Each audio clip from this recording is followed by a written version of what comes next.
Shalom, saudara-saudara yang terkasih. Jumpa lagi dalam renungan Light of Revival pada pagi hari ini. Firman Tuhan yang akan memberkati kita.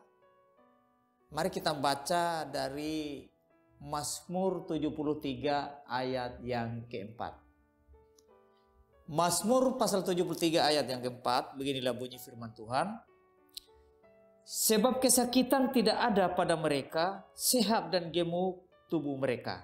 Tema firman Tuhan bagi kita pada kesempatan ini, berkat rohani dan berkat jasmani.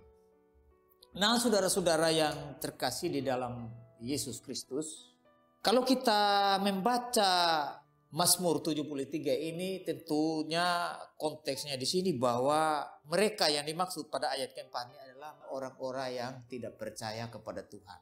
Orang-orang yang tidak percaya kepada Kristus. Mereka adalah orang yang pembual, orang yang fasik, yang mereka tidak pernah percaya kepada Allah atau kepada Kristus. Tapi saudara-saudara, anehnya di sini mereka hidup penuh dengan kebahagiaan, penuh dengan kesenangan, kesehatan yang begitu baik mereka alami. Mereka begitu mujur di dalam hidup mereka. Bahkan mereka dikatakan oleh pemazmur di sini bahwa kesakitan tidak ada pada mereka. Mereka tidak pernah sakit, sehat selalu, senang selalu. Bahkan dikatakan pada potongan berikut bahwa tubuh mereka itu gemuk-gemuk. Nah, saudara-saudara. Tetapi pemazmur mengatakan di sini, pemazmur sendiri yang adalah Asaf, yang adalah orang percaya, orang yang begitu taat kepada Tuhan, yang percaya sungguh-sungguh kepada Tuhan, tetapi hidupnya sangat menderita, nyaris terpeleset kakinya. Nah, saudara-saudara, itu tadi tema kita mengatakan bahwa ada yang namanya berkat jasmani, tetapi ada yang namanya berkat rohani. Saudara-saudara, Alkitab berulang-ulang mengatakan bahwa memang ada orang-orang yang dipilih untuk diselamatkan, tetapi memang ada orang yang dipilih untuk tidak diselamatkan. Tentu di sini Asaf atau pemazmur di sini pasti dia orang yang dipilih untuk diselamatkan. Dia mendapat berkat rohani. Walaupun berkat jasmaninya begitu menyedihkan, bahkan dia mengatakan dia hidup dalam kesulitan, hidup dalam penuh banyak penderitaan. Tetapi mereka yang adalah pembual, orang fasik, tetapi senang selalu dengan berkat-berkat jasmani. Saudara-saudara, ini memberikan suatu pesan kepada kita bahwa jangan kita pernah iri dengan mereka yang hidup berkelimpahan, yang walaupun mereka bukan orang percaya. Tetapi saudara yang hidup pas-pasan, bahkan mungkin mengalami banyak kesulitan di dalam hidup ini, yakinlah bahwa Allah turut bekerja dalam segala sesuatu untuk mendatangkan kebaikan bagi mereka yang mengasihi Dia, yaitu mereka yang mengasihi Allah. Itu kita bisa baca di dalam Roma 8 ayat 28. Dan ayat itu meneguhkan kita bahwa walaupun dalam hidup ini kita tertati-tati, tetapi pasti kalau saudara adalah orang yang menyadari manusia berdosa, yang butuh keselamatan hanya di dalam Kristus, dan saudara sudah beriman kepada Kristus, jangan pernah takut, jangan pernah cemas, jangan pernah kecewa, karena satu ketika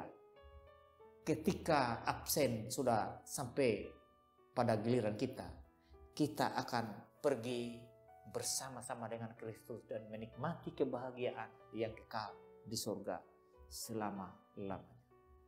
Karena itu, biar hari ini hidupmu apa adanya, bersyukurlah kepada Tuhan.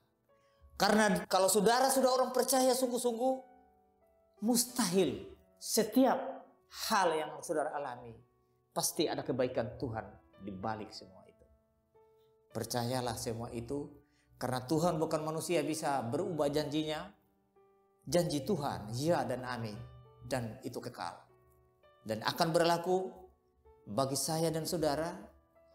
Jadi biarlah tidak usah iri, tidak usah kita khawatir dengan melihat kehidupan orang lain yang begitu seakan-akan dalam hidup ini mereka penuh kebahagiaan, penuh kesenangan. Tetapi kita menderita, biarlah kita menderita di dalam dunia ini. Tapi satu saat kita akan menemui kebahagiaan yang sejati bersama dengan Kristus di surga. Biarlah firman Tuhan ini boleh menguatkan iman saya dan iman saudara, supaya ini menjadi pelajaran bagi kita.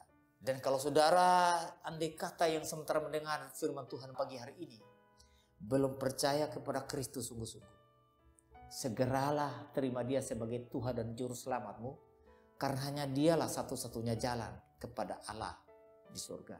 Tidak ada cara lain, tidak ada jalan lain. Supaya saudara menderita di sini, jangan lagi menderita sampai di sana. Jika saudara menderita di sini tapi belum percaya kepada Kristus dan saudara dipanggil pulang, berarti saudara menderita dobel. Menderita di sini, menderita di neraka selama-lamanya. Saudara, ada satu orang yang ketika dia mati, dia masuk neraka, dia sudah di neraka 1000 tahun. Tapi ketika dia lihat ke belakang, sudah berapa jarak yang dia tempuh selama 1000 tahun. Saudara, baru satu titik. Tapi dia lihat ke depan sana, tidak bisa dipandang dengan pandangan mata. Kejauhan atau lamanya di neraka. Karena itu segeralah terima Kristus, supaya kapan saja saudara dipanggil, saudara akan bersama-sama dengan Kristus di surga. Kita berdoa. Bapa di surga, terima kasih. Biarlah kasih dan anugerah-Mu boleh menyertai kami, supaya kami boleh sungguh-sungguh percaya kepada Kristus sebagai Juru Selamat dan Tuhan kami. Di dalam nama Yesus kami berdoa. Amin. Baik saudara, biarlah firman Tuhan yang kita belajar hari ini boleh memberkati kita di sepanjang aktivitas kita. Shalom.